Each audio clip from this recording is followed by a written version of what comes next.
반갑습니다. 이번에는요, 데이터 회선망에 대한 내용인데요. 데이터 회선망이라는 게 뭘까? 말 그대로 회선이에요, 회선. 전용선, 교환회선 이런 것처럼. 전용선이라는 거는 말 그대로 회선하고요, 단말기하고 완전 1대1로 딱 연결이 돼버리는 거죠. 여러분들이 댁에서 쓰시는 건 전용선인가요? 전용선이니? 아니죠. 전용선이 아니고요.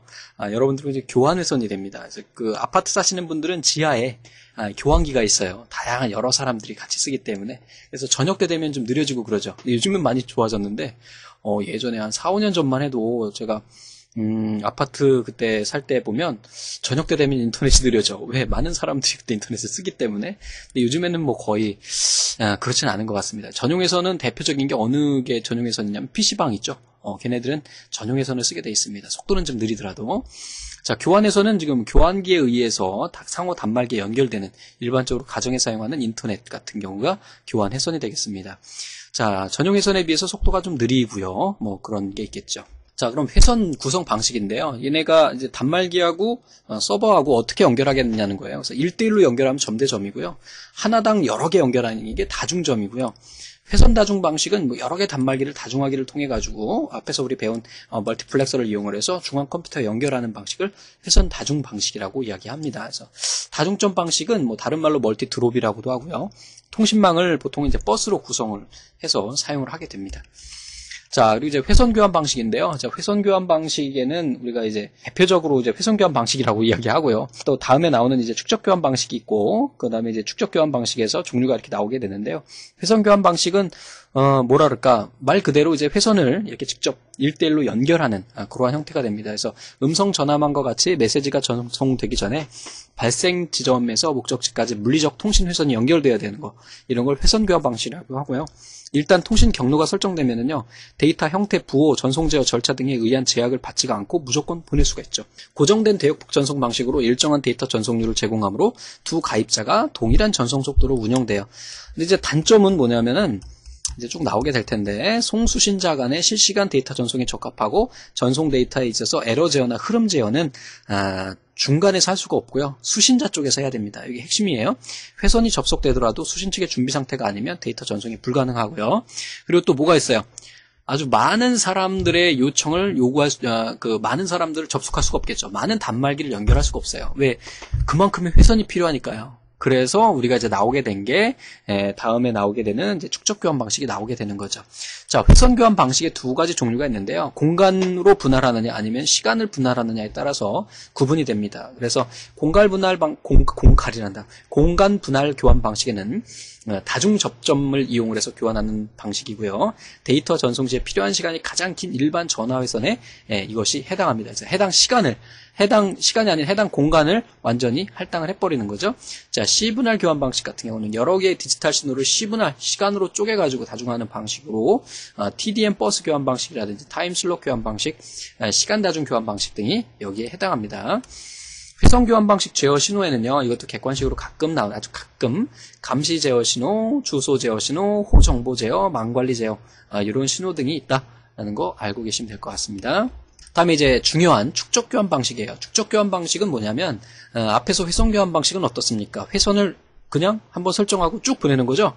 근데 이제 이 축적 교환 방식은 여러 단말기에서요, 데이터를 받아가지고요, 걔네를 회선에다가 순서대로 보내는 거예요. 그래서 미리 내가 받은 다음에 얘네 순서대로 전송하는 메시지 교환 방식이라든지 아니면은 패킷 교환 방식이라든지 이런 애들이 해당합니다. 그래서 하나의 메시지 단위로 저장 전달 방식에 의해서 데이터를 교환하고요. 각 메시지마다 수신 주소를 붙여서 전송하므로 메시지마다 전송 경로가 다르게 가게 됩니다. 네트워크에서 속도나 코드 변환이 가능하다는 장점이 있고요. 특정 단말기가 메시지를 수신하면 다음 단말기가 메시지를 받을 준비가 될 때까지 기억장치에 메시지를 저장했다가 다음 단말기에 메시지를 전송하는 그러한 형태가 됩니다. 또 그리고 메시지 번호, 전송 날짜, 시간 등의 정보를 메시지에 포함해서 보낼 수가 있어요. 근데 이제 요것의 단점은 뭐냐면 메시지라는 것이 크기가 우리 그 운영체제에서 페이징 기법하고 세그멘트 기법하고 그거하고 비슷하게 얘도 마찬가지로 메시지라는 단위 자체가 좀 가변적이잖아요. 메시지라는 게 뭐야? 예를 들면 야, 너 이리 와. 야, 너 이리 와 하면 되게 길어지잖아요. 아니면 야, 그만 짧아지잖아요. 그래서 긴 것도 있고 짧은 것도 있기 때문에 아주 긴 문서를 한 번에 보내게 되면 어떻게 되겠습니까? 거의 걔는 회선 교환 방식과 매칭이 비슷하게 되기 때문에 효율이 떨어진다. 그래서 나온 게 패킷 교환 방식이에요. 그래서 얘는 일정한 크기로 쪼갭니다. 크기에 대한 거는 각 장치마다 다른데 보통 여기 안 나와 있죠? 얘기 안 하는 게 나을 것 같아요. 시험 문제 안 나오니까. 자, 그래서 이 일정한 크기 단위로 쪼개가지고 전송하는 거예요. 메시지를요. 일정한 데이터 블록에 송수신 측 정보를 담은 것을 패킷이라고 하고요. 다수의 사용자 간의 비대칭적 데이터 전송을 원활하게 함으로써 모든 사용자가 빠른 응답 시간을 제공이 가능해요. 그리고 전송 실패한 패킷의 경우 재전송이 가능하고요.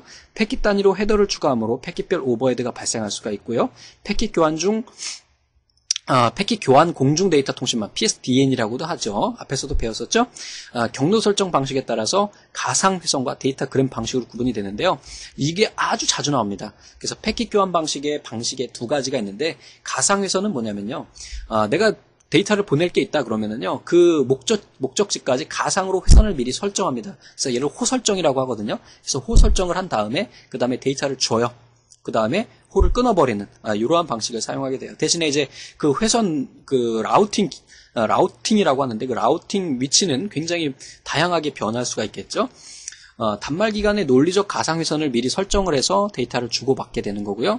모든 패킷은 같은 경로로 전송돼요. 그래서 별도 경로 설정이 필요하지 않아요.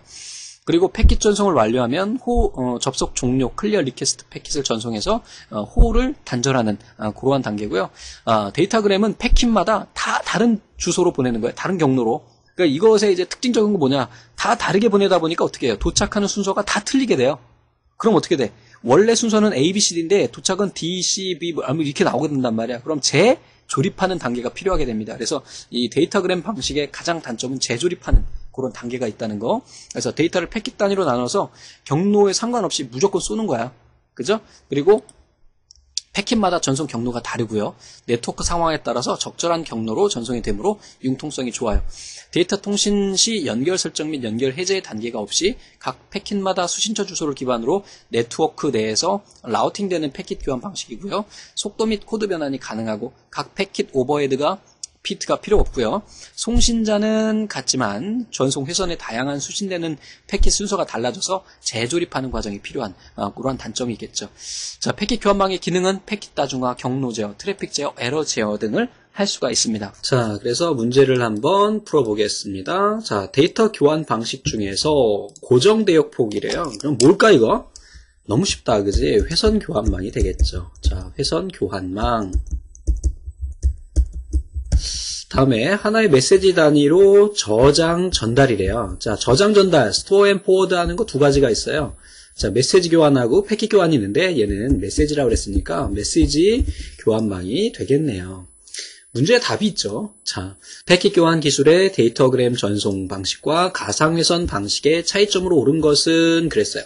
전송 데이터를 패킷 단위로 구분하는 것은 동일하고요. 목적지 노드에서 패킷들을 순서를 재구성하는 건 어떤 거죠? 얘는 데이터그램에서 얘를 사용하게 되는 거죠. 데이터그램 같은 경우에는 전송 그 노드가 다 다르기 때문에, 경로가 다르기 때문에 가서 순서가 다르게 도착한단 말이에요. 그래서 순서를 재구성하는 거 중요하다고 그랬고, 패킷 교환기 사용하는 거 DT 사용 그랬는데 얘가 답이 되겠네요.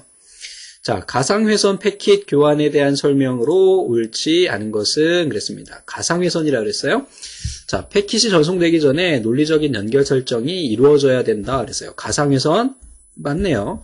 모든 패킷이 동일한 동일하나 경로로, 동일한이라고 써야 되는 건데, 그지? 전달되므로 항상 보여진 순서대로 도착이 보장된다. 링크상에서 설정된 하나의 가상회선 단위로 패킷이 손상 시 복구가 가능하고, 연결 설정 시 경로가 미리 설정되기 때문에 각 노드에서 데이터 패킷 속도가 매우 빨라지겠죠. 그래서 얘가 잘못됐네요. 다음이 설명하고 있는 데이터 교환 방식은 그랬어요. 데이터 교환 방식 중에서 일정 크기의 데이터 패킷 단위로 쪼갠대요. 그러면 뭐 가상 아니면은 데이터그램이겠네. 특정 경로 설정 없이 경로 설정 없대요. 4번이 답이 되겠네요. 그래서 이렇게 해서 간단하게 마무리가 됐고요. 자, 이 부분은 시험 문제에 자주 출제되는 내용이니까 다시 한번 좀 꼼꼼히 살펴보시기 바랍니다. 수고하셨습니다.